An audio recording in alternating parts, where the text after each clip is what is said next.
Sekarang kita melihat ke Papua sebentar, di mana sejak dipilihnya Biden sudah kita ingatkan, hati-hati sama Partai Demokrat dan strategi mereka menggoyang target country. Takutnya Papua ditarget. Komentar ini hanya analisa, menanggapi berita kelompok bersenjata menyerang, sehingga ada petinggi militer negara, Jenderal Bintang 1 yang jadi korban. Hal ini serius, merupakan hal yang harus diperhatikan. Jangan sampai kita menganggap Menteri Pertahanannya tidak perform lagi setelah peristiwa pecah tiganya kapal Nanggala 402. Sementara beliau calon kuat presiden 2024 loh. Sungguh, kita melihat kedaulatan Papua dan kedaulatan Nusantaranya. Salah satu aset negara Indonesia yang besar adalah Papua. Namun saat ini Papua yang sudah bergabung sejak tahun 60-an, di mana sebelumnya 20 tahunan Pak Karno, Bapak Bangsa berjuang membebaskan Papua dari tangan Belanda. Akhirnya berhasil di tahun 60-an. Strategi yang dipakai Pak Karno waktu itu adalah diplomasi. Pak Karno memang jagonya dalam diplomasi luar negeri. Beliau menggunakan strategi perang asimetri. Sekarang menjadi mengerti kan kenapa Newmind menggunakan Department of War, karena meniru strateginya Pak Karno. Perang asimetri adalah bentuk perang yang tidak serupa. Misalnya dalam perang konvensional yang menggunakan senjata, tidak perlu dijawab dengan senjata juga secara frontal, bisa dilawan dengan bentuk perang lain, yaitu perang diplomasi. Kembali ke Papua saat ini, ada OPM atau ULMWP, sebuah organisasi yang ingin Papua lepas dari Indonesia, yang saat ini kurang dipelajari kekuatannya oleh pejabat di Indonesia. ULMWP tidak perang senjata, tetapi membangun diplomasi ke Eropa dan Afrika, juga ke kawasan Melanesia, termasuk ke PBB. Baik, kita rincikan sedikit tentang Melanesia. Ada 5 provinsi saudara kita di Indonesia yang rasnya Melanesia, seperti wilayah NTB, NTT, Flores, Maluku, Papua, sama dengan Papua Nugini, Fiji, Vanuatu, Nauru, Kepulauan Solomon, dan lain sebagainya. ULMWP, United Liberation Movement of West Papua, ini mepet secara kultural, ras, dan diplomasi ke negara Melanesia. Saya cukup tahu wilayah itu semua karena lama beredar di sana atas nama informasi. Saat ini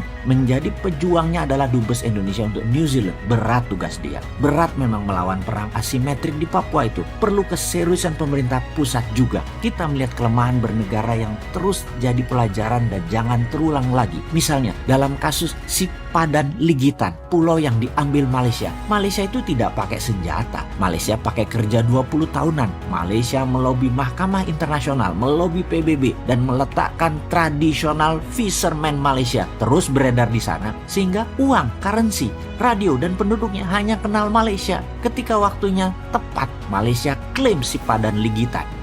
Hilang wilayah itu dari peta nasional Indonesia. Itulah perang asimetrik. Di Papua saat ini selalu ada instability, dan instability itu adalah warfare strategi. Dan ini semua harus distrategikan. Jangan naif bernegara.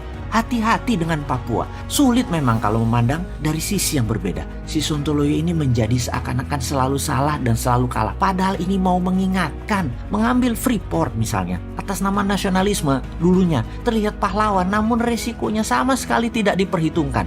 Seakan-akan semua semulus pantat bayi. Gak ada masalah. Bos. Capek deh kalau ngomong urusan beginian dengan beda generasi. Mengambil Freeport ada banyak sisi melihatnya, dan tidak ada satupun yang menguntungkan. Membeli 51% saham pakai dana 70 triliun, sementara untungnya Freeport kecil banget, hanya 200 jutaan dolar atau 3 triliun per tahunnya. Kalau punya 51% itu hanya 1,6 triliun. Dari sisi dagang aja balik modalnya 50 tahun. Geblek bener deh konsep bisnis di otaknya untuk mengambil Freeport dengan cara kemarin lo ya. Atau dari sisi manajemen deh, ternyata tetap McMoran yang kelola walaupun sahamnya 49% atau minoritas. Tetap yang 51% tidak berdaulat. Ingat ya, Freeport itu outputnya atau hasilnya hanya koper konsentrat, bukan gold. Kemudian koper konsentratnya dikirim ke 3 lokasi, ke Jepang, Spanyol, dan Gresik. Yang di Gresik hasilnya apa? Bukan emas juga, masih anoda slime. Jadi mereka berusaha untuk tidak buat finish produk yang pure gold 99,99%. Anoda slime-nya dikeluarkan lagi, jadi pajak negara dapatnya kecil. Dia kali sudah 6 presiden sampai saat ini nggak nyadar juga.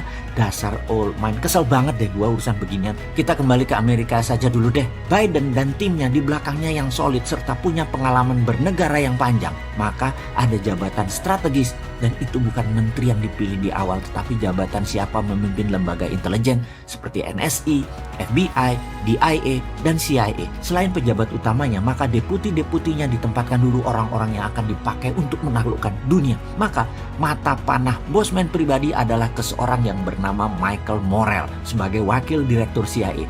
Dia adalah orang lama yang sangat loyal kepada Clinton, Obama, juga Biden.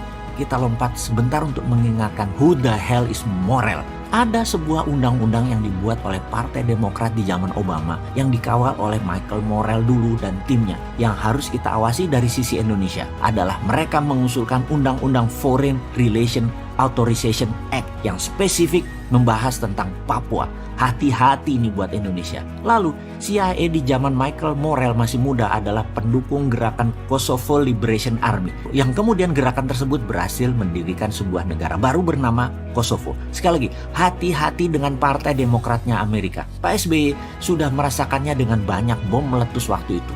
Obama presidennya dari Demokrat. Soekarno sudah merasakan dengan dilengserkannya dirinya. Presidennya adalah LBJ, Lyndon B. Johnson dari Partai Demokrat juga. Soeharto sudah merasakan serangan ekonomi hitman di zaman Clinton waktu itu. Habibie sudah merasakannya juga di zaman Clinton presidennya dari Partai Demokrat hingga lepas Timur Timur. Operasi CIA selalu dimainkan oleh mereka. Gerakan insurgensi adalah ciri Partai Demokrat menyerang luar negeri. Kalau Partai Republik, perangnya di permukaan. Kalau Partai Demokrat, warfare-nya pakai CIA operation dan shadow.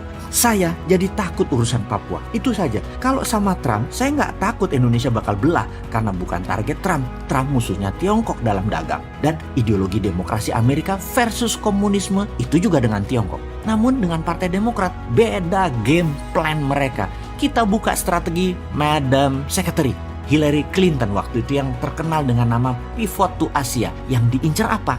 Menengok ke Asia itu adalah ambil sumber daya alamnya. Front Timur Tengah untuk energi, minyak, dan gas bumi. Di Asia Tenggara untuk sumber daya alam mineral seperti untuk baterai dan lain sebagainya. Maka apa yang Tiongkok lakukan di Indonesia mengambil SDA sumber daya alam akan diikuti oleh Amerika. Bedanya Tiongkok pakai soft power, bayar pejabat, ubah kebijakan. Kalau Amerika pakai instrumen militer, pakai nakut-nakuti, pakai teroris. Sewaktu di zaman Trump, ground floor-nya di negara masing-masing, yaitu Tiongkok dan Amerika dengan perang dagang. Zaman Biden yang diperebutkan adalah sumber daya alam yang ground floor-nya di negara penghasil. Perangnya kalau minyak gas bumi, ya dar-der-dornya di Timur Tengah. Maka sumber daya alam mineral non-fosil, jangan-jangan dar-der-dornya di Indonesia. Jadi wahai pejabat, jangan sampai 100 bom jadi meleduk di mana-mana di Indonesia ke depannya ya. Ini semua harus distrategikan. Ini harus dibuat counter insurgensinya. Cara tekan Indonesia nanti bisa dipraktekkan lagi, yaitu Papua dan GAM akan dimainkan lagi oleh Amerika. Ini cara klasik Partai Demokrat. Sehubungan dengan hal ini, sengaja kita buka ke publik informasi seperti ini agar bernegara kita melihat dari sisi lain, sisi ancaman. Jadi wahai pejabat, pastikan kebijakan Anda menguntungkan rakyat dan membuat negara utuh selalu. Hati-hati dengan shadow-nya Biden Partai Demokrat. Kalau nggak paham bernegara, ya lempar saja handuk putih, nyerah aja. Generasi Newman siap menggantikan kapanpun, nggak perlu 2024.